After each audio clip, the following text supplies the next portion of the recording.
बच्चों को बचाने के लिए कितने तैयार हैं हम। अमेरिका में क्या किया जा रहा है ये भी जानना जरूरी है। न्यूयॉर्क का रुख सीधे हम करेंगे। डॉक्टर धीरज कौल वहां से हमारे साथ मौजूद हैं। डॉक्टर कौल, वहां पर क्या किया जा रहा है, किस तरह के एहतियाती कदम उठाए जा रहे हैं, किस तरह के हालात हैं अमेरिका में, कैसे कोशिश हो रही है वहां पर इस नए वेरिएंट पर काबू पाने की? नमस्कार, thank you for having me on the show.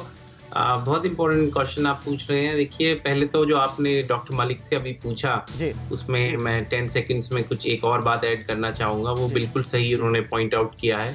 Paediatric ICU और निक्यू, न्यूनेटल आईसीयू, ये बहुत ही स्पेसिफाइड और स्पेशलाइज्ड एरियाज होते हैं।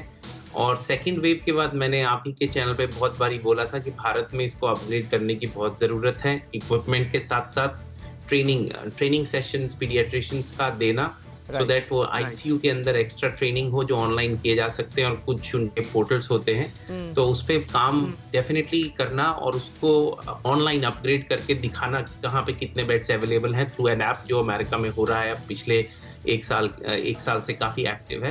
अमेरिका के अंदर देखिए बहुत हमारे थोड़े से अलग चैलेंज हैं। तकरीबन 50 मिलियन लोग, 55 मिलियन लोग वैक्सीन को रिफ्यूज कर रहे हैं। अभी भी हमें 100 मिलियन बूस्टर लोग जिनको बूस्टर लगने हैं, 140 मिलियन से ओनली 40 को लगे हैं, 100 को बिल्कुल नहीं लगा है। और अभी रिसेंटली हमारी 5 साल से ऊपर की 5 से 12 साल तक की वैक्सीन अभी रिसेंटली अप्रूव हुई है। बहुत बच्चों को अभी लगनी बाकी है।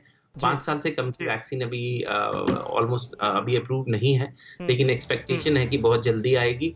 और बच्चों की वैक्सीन लगाना बहुत जरूरी इसलिए है, जैसे आपने थोड़ी देर पहले मैं आप सुन रहा था, वो बात बिल्कुल सही है कि ओमिक्रॉन जैसे डेल्टा बच्चों में ज्यादा संक्रमित कर रहा है, वो ये नए वेरिएंट ओमिक्रॉन भी दिखा रहा है कि बच्चों को ये टारगेट डेल्टा के मुकाबले या डेल्टा से ज्यादा कर सकता है। और वैक्सीन एस्केप का बहुत बड़ा कंसर्न है जो मैं और उस पर लाइट शेयर कर सकता हूं। बिल्कुल सर।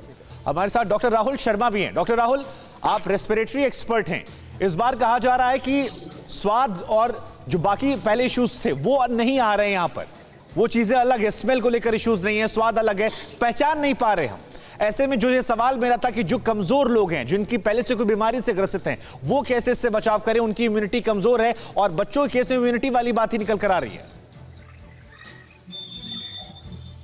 आई थिंक बहुत इंपॉर्टेंट चीज है ये कि अगर हम बात करते हैं 60 साल से ऊपर के लोगों की, या लोग जिनको किसी भी प्रकार की बीमारी है, जिनको कोमॉर्बिडिटीज में काउंट करते हैं, तो सबसे इंपॉर्टेंट चीज है कि उन्हें अपनी दवाइयों का सेवन बराबर करते रहना है, चाहे वो कार्डिक हो, चाहे वो रेस्पिरेटरी हो, गैस्ट्रो हो। सबसे इंपॉर्टेंट चीज है कि उन्हें अपनी दवाइयां नहीं छोड़नी है, कोविड अप्रोप्रिएट बिहेवियर करना है। और उन्हीं लोगों में प्रोबेबली सबसे ज्यादा कंफ्यूजन है कि वैक्सीनेशन लेना है कि नहीं लेना है, लेकिन प्रोबेबली वही सबसे इंपॉर्टेंट कैंडिडेट्स हैं और सबसे ज्यादा जरूरत उन्हीं लोगों को है वैक्सीनेशन की। अभी भी हमारे पास इतने सारे लोग आते हैं पूछते हैं क्योंकि हमें डायबिटीज है, हमें कार्डियक डिसीज है, should we take this vaccine और नॉट। सो एक तो ये वैक्सीन का भ्रम उन लोगों को निकालना पड़ेगा, क्योंकि एब्सोल्युटली मस्ट है उन लोगों के लिए वैक्सीन लेना। जी। और डॉक्टर विवेक गुप्ता हमारे साथ कनेक्ट हो चुके हैं, वो कुछ ऐड करना चाह रहे हैं। डॉक्टर गुप्ता, क्या कहना चाहेंगे? एक सवाल वैक्सीनेशन को लेकर भी सामने आ रहा है। कहा यह जा रहा है कि मौजूदा वैक्सीन ने अगर ओमिक्रॉन ने चकमा दे दिया तो फिर क्या होगा? क्या ये डर जो है, इसकी कोई वजह भी है क्या, साइंटिफिक वजह भी है क्या कोई? नहीं, साइंटिफिक वजह तो है, लेकिन मैं कहना चाहूंगा कि we don't have to be so pessimistic. अभी ओमिक्रॉन 4 नवंबर से आया है और आज दिसंबर 4 हो गई, 1 महीना करीब हो चुका है। भारत में भी अगर केसेस हमने बायोजेनमिक एनालिसिस से अगर हमें कुछ पकड़े हैं 5 से 7, लेकिन ऐसा पक्की बात है कि और केसेस काफी आ चुके होंगे। ये पक्की बात है कि this is actually a mild disease. ये पक्की बात है, क्योंकि अगर सीरियस होता तब तक हॉस्पिटलाइजेशन बढ़ गया होता। अभी हमारे यहाँ केवल 8000 से 9000 का केसेस पर डे आ रहे हैं।